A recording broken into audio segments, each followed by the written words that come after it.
Lamentações de Jeremias, capítulo 3, verso 21 a 24. Diz assim a palavra do Senhor: quero trazer à memória aquilo que me dá esperança.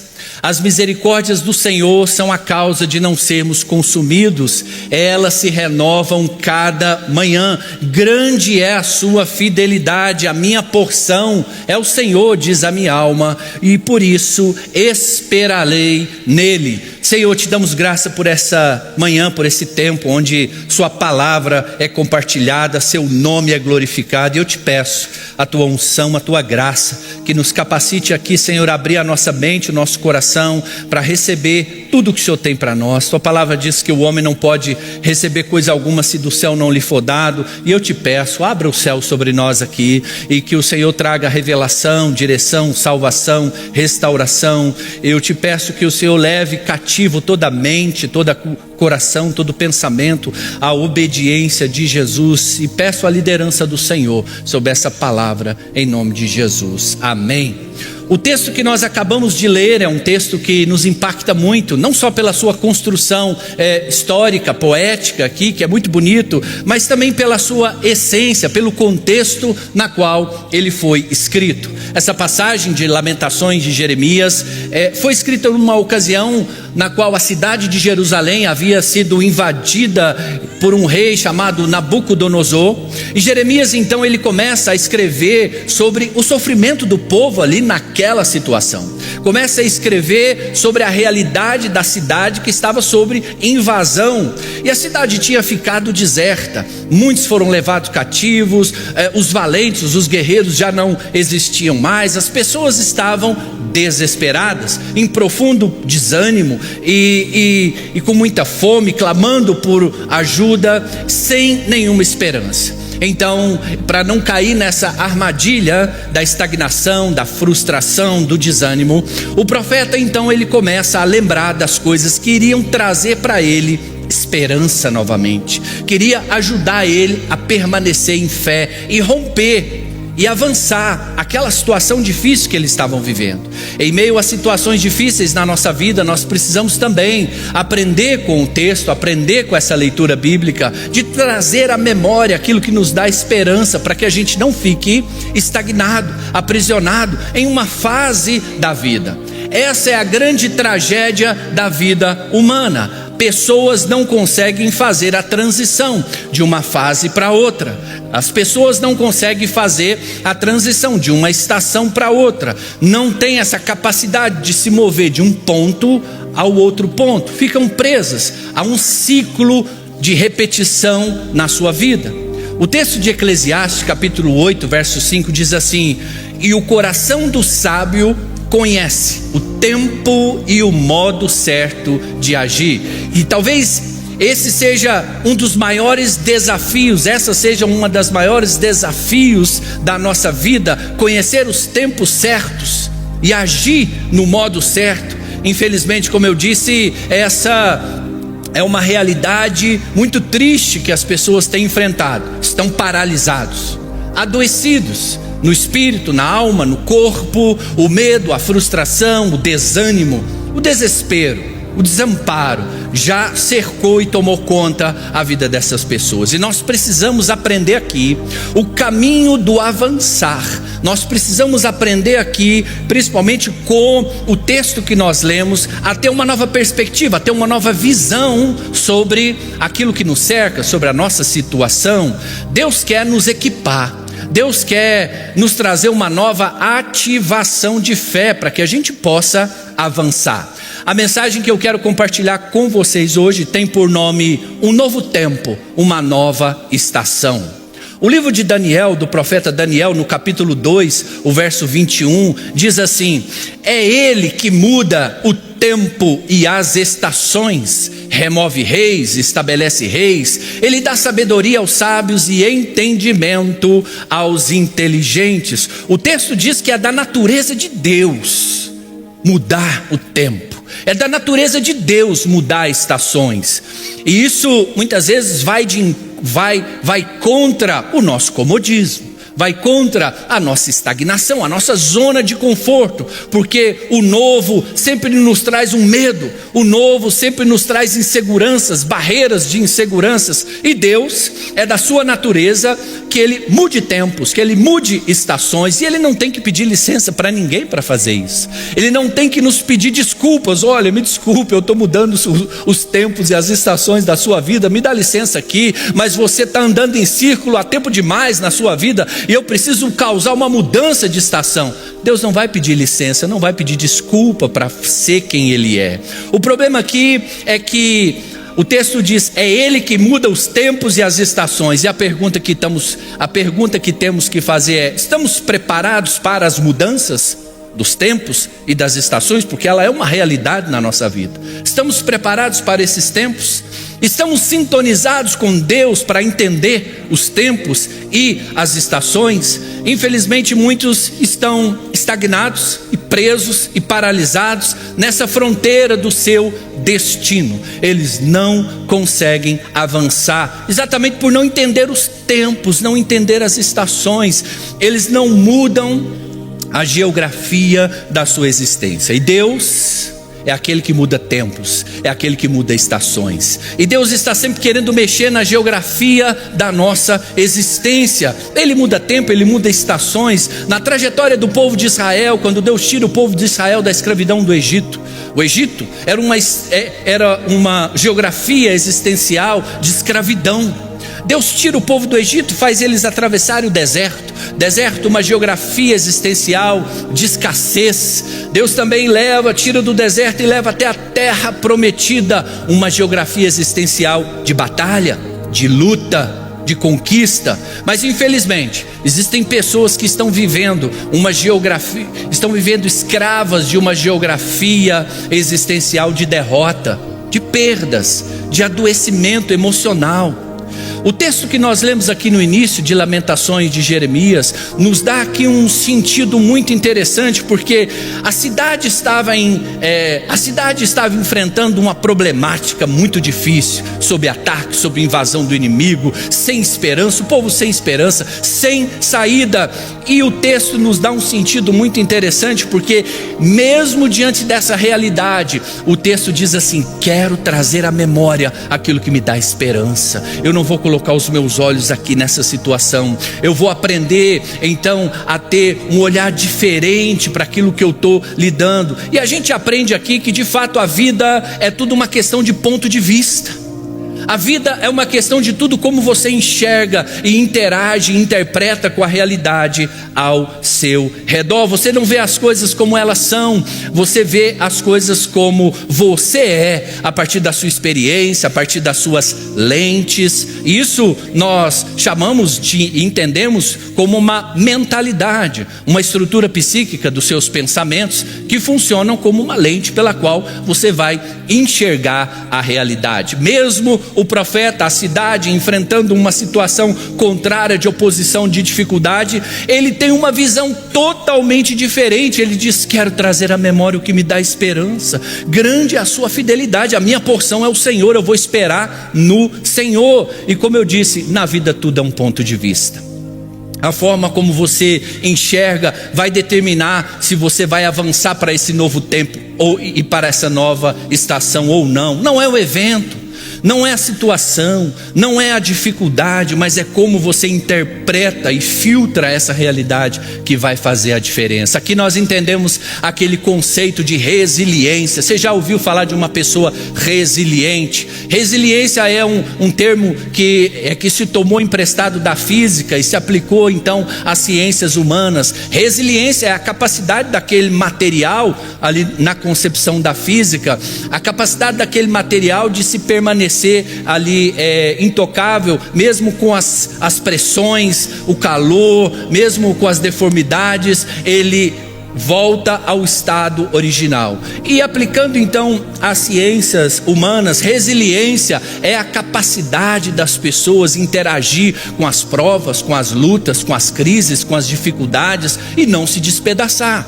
mas permanecer firme na fé, avançando em direção a tudo que Deus tem para eles. E a nossa leitura, a nossa interpretação da vida sempre é condicionada por esse sistema de crença, por esse sistema de pensamentos, ou seja, é pela nossa mentalidade. A Bíblia nos traz um ensinamento importantíssimo sobre a nossa mentalidade, sobre os nossos pensamentos, que vai fazer uma diferença incrível se você vai avançar ou não para um novo tempo e para uma nova estação. O texto está em 2 Coríntios capítulo 10, verso 4 e 5, diz assim: as armas da nossa luta não são carnais, mas poderosas em Deus para destruir fortalezas. Destruímos raciocínios falaciosos e toda a arrogância que se levanta contra o conhecimento de Deus, e levamos cativo todo pensamento à obediência de Cristo.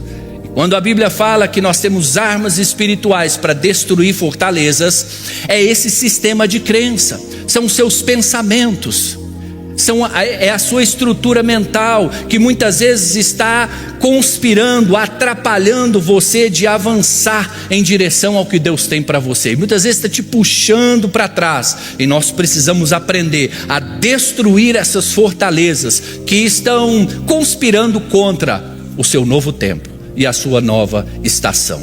Jesus afirma que tudo está no olhar, a forma como você enxerga as coisas ao seu redor. Mateus capítulo 6, verso 22 diz assim: os olhos são a lâmpada do corpo. Se os seus olhos forem bons, todo o seu corpo será bom. Se os seus olhos forem bons, todo o seu corpo será cheio de luz. Se porém os seus olhos forem maus, todo o seu corpo estará em trevas. Como você tem olhado as coisas ao seu redor? Como você tem olhado para a sua história de vida? Como você tem olhado para você mesmo? Como você tem olhado para o seu casamento? Você tem tido bons olhos ou você tem tido maus olhos? Você tem enxergado, com qual lente você tem enxergado a vida? Pelas lentes do desânimo, da frustração, da desistência? A pessoa enxerga a realidade a partir desses óculos mentais. Esse é o princípio da lente, que muitas vezes, se estiver distorcido, vai gerar muitos prejuízos, interpretações distorcidas. Veja alguns exemplos desses óculos mentais que as pessoas usam e que elas interpretam a realidade a partir dessas lentes. Lentes de inferioridade, uma pessoa que se vê de uma forma diminuída, não merecedora, sem valor. Não tem ninguém fazendo isso com ela, ela mesma se vê assim. Uma lente de rejeição, a pessoa tem a tendência de se sentir excluída, não se aceita, se sente sempre deixado de lado, em último lugar. Não tem ninguém fazendo isso com ela, ela mesma está se vendo assim. E a minha ênfase aqui então está na nossa capacidade de entender as mudanças de Deus na nossa vida e corresponder com essas mudanças, a capacidade de aplicar a sabedoria do céu para agir corretamente em cada estação da nossa vida, reconhecendo os propósitos divinos, reconhecendo além das aparências que nós estamos enfrentando. Isso exige sensibilidade, isso exige alinhamento com a vontade de Deus, com as melhores, para tomar as melhores decisões e ter as melhores direções na nossa vida. E quando você atinge esse novo tempo, essa nova estação na sua vida, isso também é renovador do seu ânimo, é renovador do seu propósito, é renovador do sentido da sua vida, porque uma vida sem sentido, ela adoece a alma. Qual é a vida que vale a pena ser vivida, senão a vida no centro da vontade de Deus? Qual é a vida que vale a pena ser vivida, senão a vida que nos leva a um novo tempo, a uma nova estação da nossa vida? Exige sensibilidade, um alinhamento com a vontade de Deus. Hoje vivemos numa época de muito barulho, muito ruído, muita informação, e isso tudo gera uma consequência na sua mente, mentes inquietas, mentes ansiosas, mentes perturbadas, mentes que não conseguem ouvir a voz de Deus no meio de todo esse barulho. E para que você possa avançar para um novo tempo, para uma nova estação, você precisa calar algumas vozes na sua cabeça, para que você possa ouvir a voz do Espírito Santo, amém? Você precisa fazer cessar alguns ruídos e alguns barulhos, mas como alcançar então esse novo tempo, essa nova estação para a nossa vida? Eu tenho aqui um caminho que eu quero apontar para você, e o primeiro dele: você precisa limpar seus olhos. Você precisa corrigir a sua visão. Tem pessoas que estão andando em círculo na vida porque elas estão com uma visão corrompida, distorcida, deturpada, engessada, contaminada pelo medo, pela escassez, pela insegurança. Muitos não avançam em direção às conquistas, aos propósitos de Deus, porque elas têm uma visão totalmente distorcida da vida. Elas precisam corrigir a sua visão. Para enxergar melhor, nós precisamos limpar os nossos olhos. Limpar os nossos olhos e até trocar algumas lentes, corrigir a nossa visão. Eu gosto de um texto em Apocalipse capítulo 3, verso 14, diz assim: ao anjo da igreja em Laodiceia escreva: aconselho que você compre de mim ouro refinado pelo fogo, para que você seja rico, e compre vestes brancas para se vestir, a fim de que a vergonha da sua nudez não fique evidente, e colírio para ungir os seus olhos, a fim de que você possa ver. Veja, há um colírio espiritual que nós podemos aplicar nos nossos olhos, para abrir os nossos olhos, para que a gente realmente venha enxergar o que a gente precisa enxergar. Nós precisamos desse colírio em Deus, dessa revelação, dessa busca em Deus, para abrir os nossos olhos, para que a gente possa enxergar e avançar em direção a tudo que Deus tem para nós. Tem pessoas bloqueadas por causa da sua visão, uma visão de vida distorcida, ultrapassada, engessada, enrijecida por padrões de comportamento que acabam se repetindo, trazendo sofrimento, trazendo dor. Estão enxergando pelas lentes das suas dores, das suas feridas, dos seus traumas, sempre se preparando para o pior, sempre se preparando para aquilo que vai dar errado, para aquilo que é negativo. Você fala com a pessoa assim: puxa, vejo você como uma pessoa com um potencial incrível para você ser um líder de célula, você é cheio de dom, cheio de talento, você tem um potencial incrível. E a pessoa diz: pastor, mas há 20 anos atrás eu tive uma experiência ruim com célula, então eu não vou mexer mais. Aí eu digo: puxa, mas há 20 anos atrás a sua vida está orbitando em torno de uma decepção, de uma ferida, de uma frustração. Faz 20 anos que você está então estagnado. Poderia estar avançando, poderia estar rompendo. A forma como nós enxergamos faz toda a diferença na nossa vida. A forma como nós enxergamos vai ser determinante para que nós possamos avançar para esse novo tempo ou para essa nova estação. O segundo caminho aqui para você poder avançar é de mudar o foco, de ressignificar. Mudar o foco, ressignificar. Nós não podemos mudar o que passou. Houveram dores, perdas, traumas, feridas, rejeições, abandonos. Nós não podemos mudar o que passou, mas daqui para frente nós podemos e devemos. Não precisamos ficar reféns emocionais dos erros que os outros cometeram conosco. Não precisamos ficar reféns de feridas, de dores emocionais.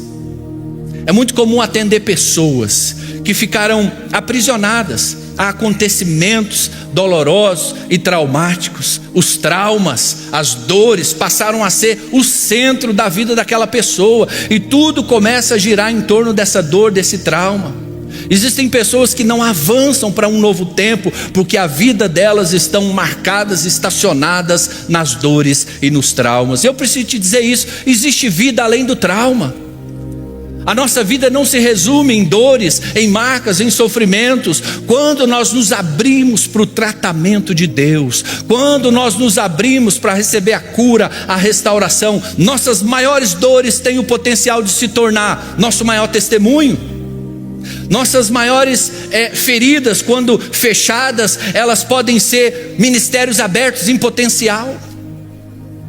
Então essas pessoas, elas não conseguem avançar porque o coração se tornou um oratório de mágoa, de ressentimento. Não consegue ressignificar, elaborar suas dores, suas perdas. Não consegue mudar o foco. Jesus diz no Evangelho de Mateus capítulo 5: bem-aventurado os limpos de coração, porque eles verão a Deus. Nós precisamos aprender a limpar o nosso coração de todo entulho emocional que muitas vezes carregamos ao longo da nossa vida, que vai nos impedir de entrar nesse novo tempo, nessa nova estação. Vai nos impedir de avançar para uma nova fase. Um coração carregado, entulhado, de ferida, de dores emocionais. É o que o texto ali de Hebreus capítulo 12, verso 15 diz.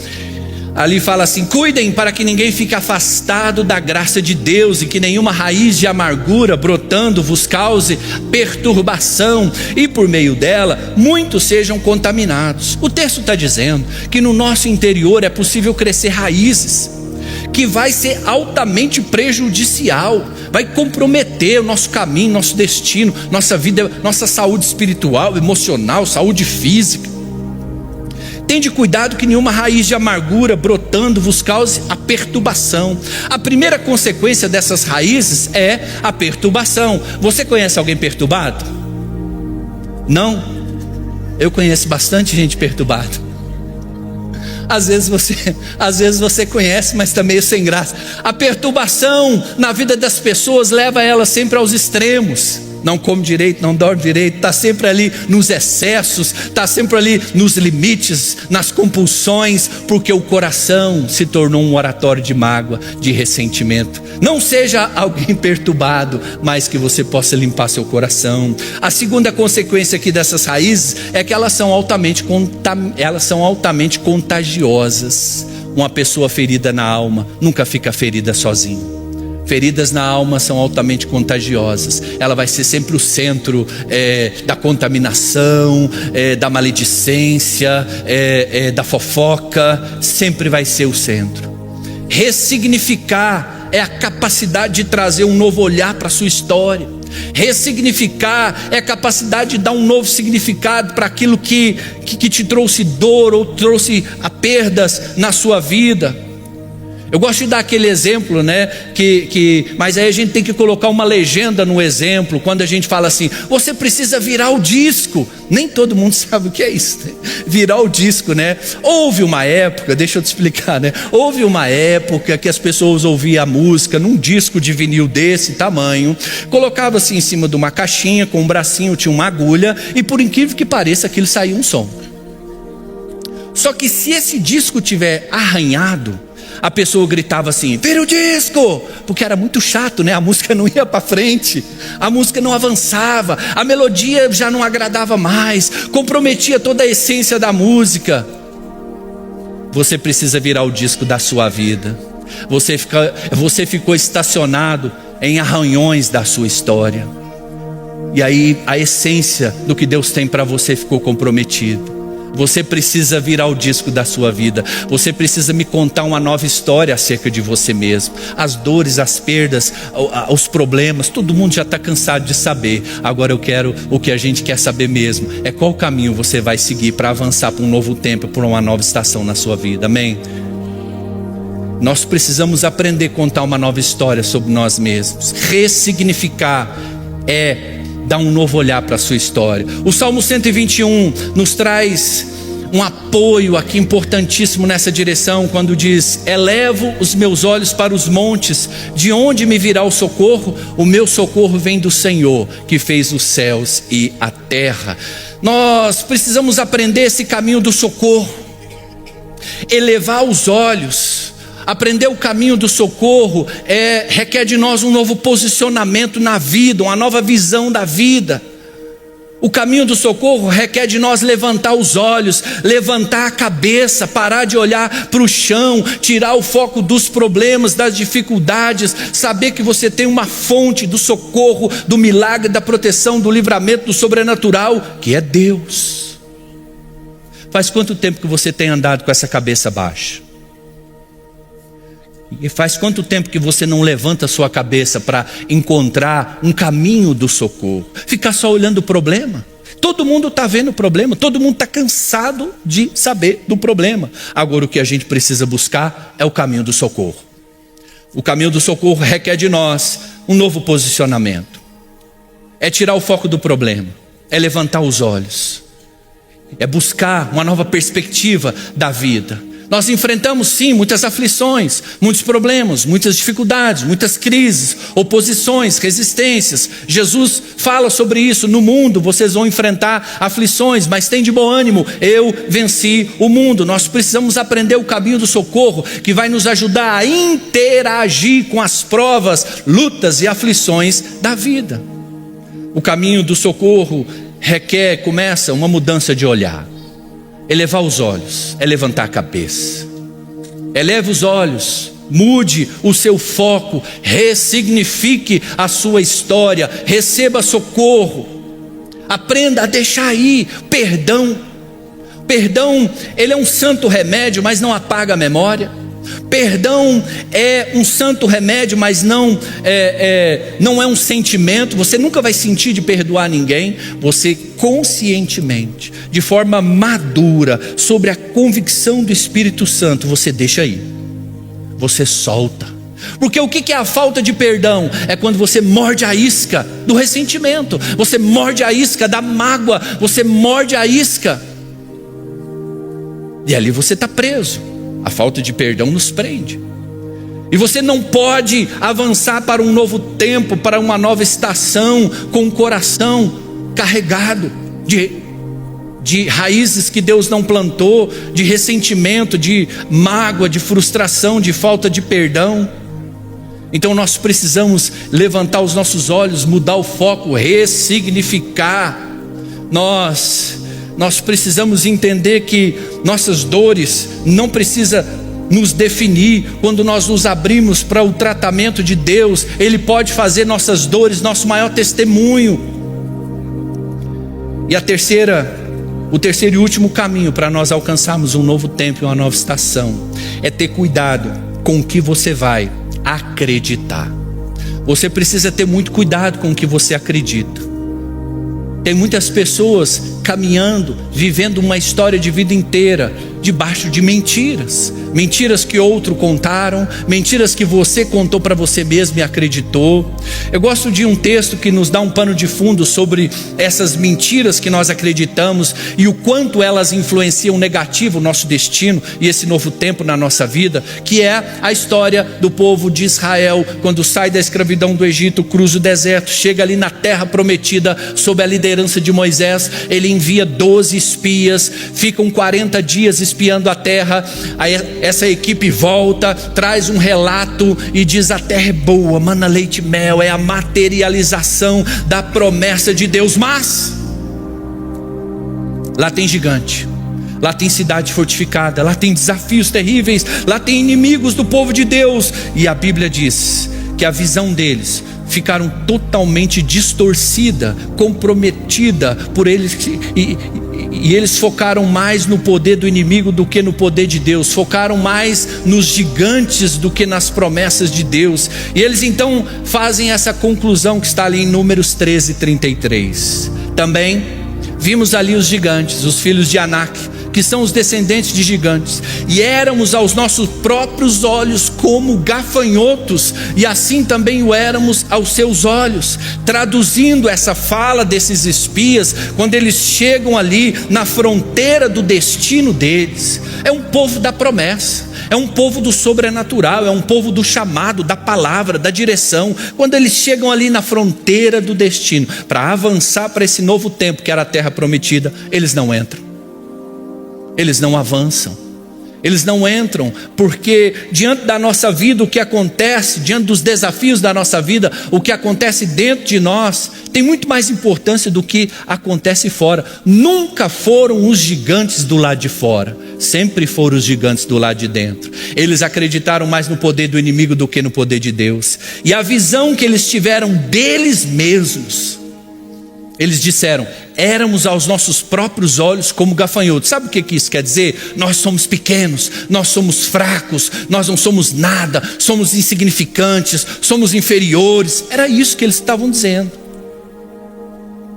Agora você veja, um povo da promessa, um povo que recebeu palavra, direção sobrenatural, chega na fronteira do seu destino para entrar no que Deus tem para eles, eles acreditam em mentira. Agora isso é mais comum do que você pensa. Isso pode acontecer comigo e com você. Você está ali na fronteira do seu destino, diante da terra prometida que Deus tem para você. Eu creio que Deus tem uma terra prometida para cada um de nós. É o lugar da bênção de Deus, é o lugar do funcionamento, da medida da vontade de Deus na sua vida. Eu não sei, é seu casamento, sua casa própria, sua família, sua profissão, seu ministério. Eu não sei qual é a sua terra prometida. O que eu sei é que Deus quer te levar lá. E aí você chega ali nessa fronteira, ali na fronteira do seu destino, e é para você. Foi Deus que abriu a porta, Deus deu palavra, Deus deu direção, Deus deu confirmação. Mas quando você chega ali, as fortalezas da sua mente começam a ativar, e aí você começa a acreditar em mentiras. Não, eu não consigo. Não, eu não posso. Não, eu não mereço. Isso é tão difícil. Esses gigantes, isso aí eu não posso. Eu não vou conseguir. Isso é mais forte do que eu. E aí você retrocede, você acredita mais no medo e na insegurança do que nas promessas de Deus. Acreditam mais numa mentira. E essa é a grande batalha que nós vivemos. Uma batalha de argumentos. A maior batalha espiritual, na verdade, é uma batalha de argumentos. De um lado, a ideia de Deus para nós. Do outro lado, a ideia do mal para nós. Evangelho de João, capítulo 10, verso 10. Jesus diz: o ladrão vem senão para matar, roubar e destruir. Eu vim para que tenham vida e vida em abundância. A ideia de Deus é que você avance para uma vida abundante, para um novo tempo, para uma nova estação. A ideia do mal para você é travar a sua vida, é destruir a sua vida, é estragar os planos de Deus para você. Então, essa batalha de argumentos, nós precisamos aqui ter muito cuidado com o que nós vamos acreditar. A nossa vida sempre vai seguir a direção dos nossos pensamentos. E se você acredita, e no que você acredita, vai formar sua mentalidade, vai formar seus pensamentos. E a nossa vida sempre vai seguir a direção dos nossos pensamentos. Por isso que a Bíblia diz em Provérbios 4:23: sobre tudo que se deve guardar, guarda seu coração, porque dele procede as fontes da vida, ou as saídas da vida. Seus caminhos, suas escolhas, suas decisões, aquilo que entra no seu coração vai comprometer suas escolhas, suas decisões, nosso destino. Onde nós vamos chegar, ele começa no nosso coração. Nós precisamos aqui aprender a quebrar então os acordos com essas mentiras que nós acreditamos ao longo de uma vida inteira. Eu acredito que todos nós estamos vivendo um tempo de transição, e não é somente o calendário, né? A virada de calendário para um novo ano que significa uma transição, um tempo de transição na sua vida. É se posicionar em Deus para avançar para um novo tempo, para uma nova estação. O calendário não pode fazer nada por você, a obediência pode. A obediência pode fazer por você. Não fique refém apenas do calendário, porque não fique apenas refém de uma contagem regressiva ali, né? Ali no ano novo. Mas você pode então se posicionar para ter novas posturas, para avançar a um novo tempo, a uma nova estação. Nós não podemos ser intolerantes às resistências. Todo o nosso avanço vai ser resistido. Você já bem tem ouvido os nossos pastores, pastor Marciano, pastor Adriana, falar o quanto eles sofreram resistências, o quanto eles sofreram oposições para avançar em direção ao que Deus tem para eles. Nós acreditamos, quanto maior é a patente, quanto maior é a vitória, mais oposição e resistência você vai ter. Todo o nosso avanço será resistido. Entre você e um novo tempo, uma nova estação, vai haver gigantes. Só que você não pode ser intolerante às provas, às lutas, porque às vezes existem pessoas que, ao menor sinal de resistência, ao encontrar alguma oposição, eles já desistem, eles já abrem mão, eles já dão as costas, eles já abandonam o processo. E você já pensou onde você poderia chegar, o que você poderia ter alcançado se não tivesse desistido? A perseverança é um ingrediente fundamental que vai nos ajudar a avançar a esse novo tempo, a essa nova estação, quebrar esse ciclo de desistência, quebrar esse ciclo de intolerância às provas, às lutas. Não é porque tem resistência que você tem que parar. Imagina se os nossos pastores tivessem parado. Não é porque tem oposição que você tem que parar. Nós precisamos aprender que Deus é um Deus de conquista, e Ele quer fazer da minha e da sua vida o maior instrumento dessa conquista. Mas para isso nós precisamos aprender a entrar nesse lugar de um novo tempo, de uma nova estação. Jesus, no Evangelho de João, capítulo 14, verso 6, Ele diz assim: eu sou o caminho, a verdade e a vida. Ninguém vem ao Pai se não ser por mim. Quando Jesus diz que Ele é o caminho significa o movimento, e nós precisamos estar disposto a esse movimento na nossa vida de fé, na nossa vida cristã. Deus é um Deus do caminho. Muitas vezes a nossa zona de conforto, muitas vezes o nosso comodismo conspira contra o caminho. Deus nos chama para o caminho. Se você está paralisado, você não está no caminho. Se você então está estagnado, você não está no caminho. Se você está no caminho, você está em movimento.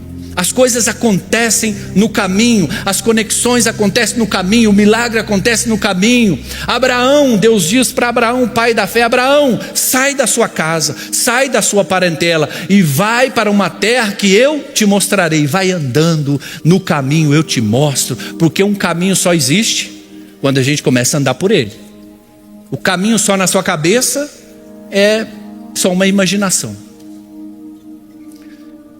Em direção ao novo tempo, a uma nova estação na nossa vida, nós precisamos de colocar os pés no caminho, levantar as nossas mãos e dizer: eis-me aqui, Senhor.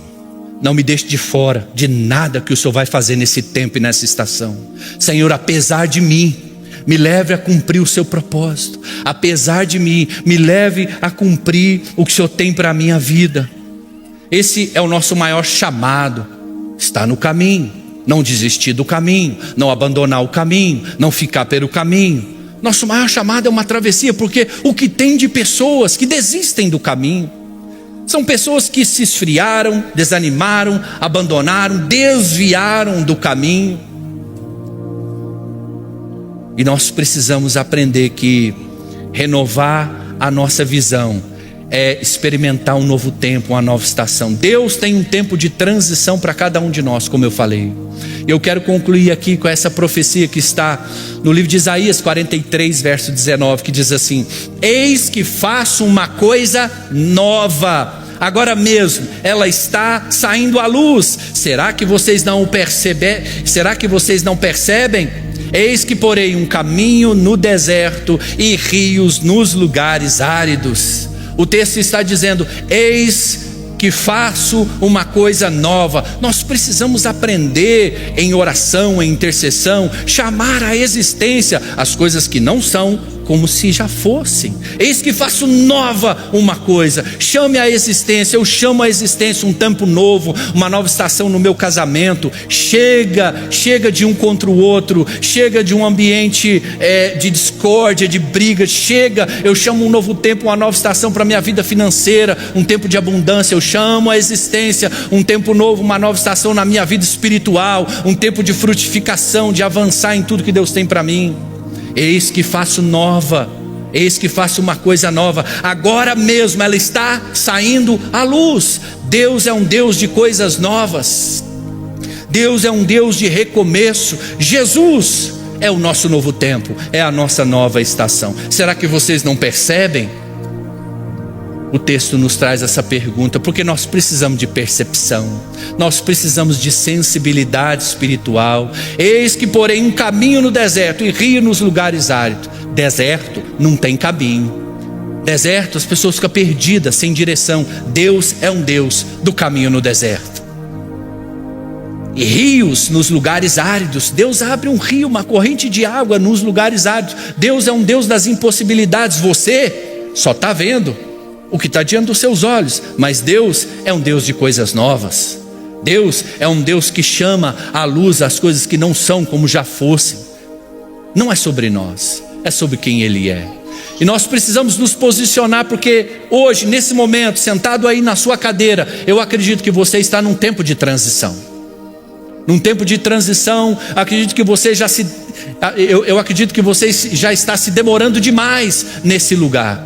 E Deus está te chamando para um novo tempo, uma nova estação. Muitas áreas da sua vida espiritual, seu casamento, sua vida financeira, sua vida ministerial ou profissional. E para alcançar um novo tempo, nós precisamos corrigir nossa visão, abrir mão de algumas lentes.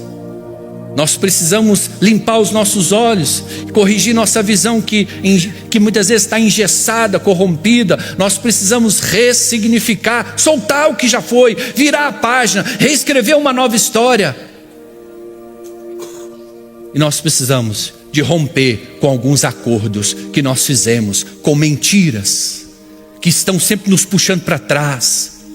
Nós precisamos aprender a quebrar alguns acordos com essas mentiras que estão nos acompanhando uma vida inteira e refazer os seus acordos com as verdades de Deus. Jeremias 29 diz assim: eu é que sei os pensamentos que eu tenho a vosso respeito, pensamentos de paz e não de mal, para te dar um futuro e uma esperança.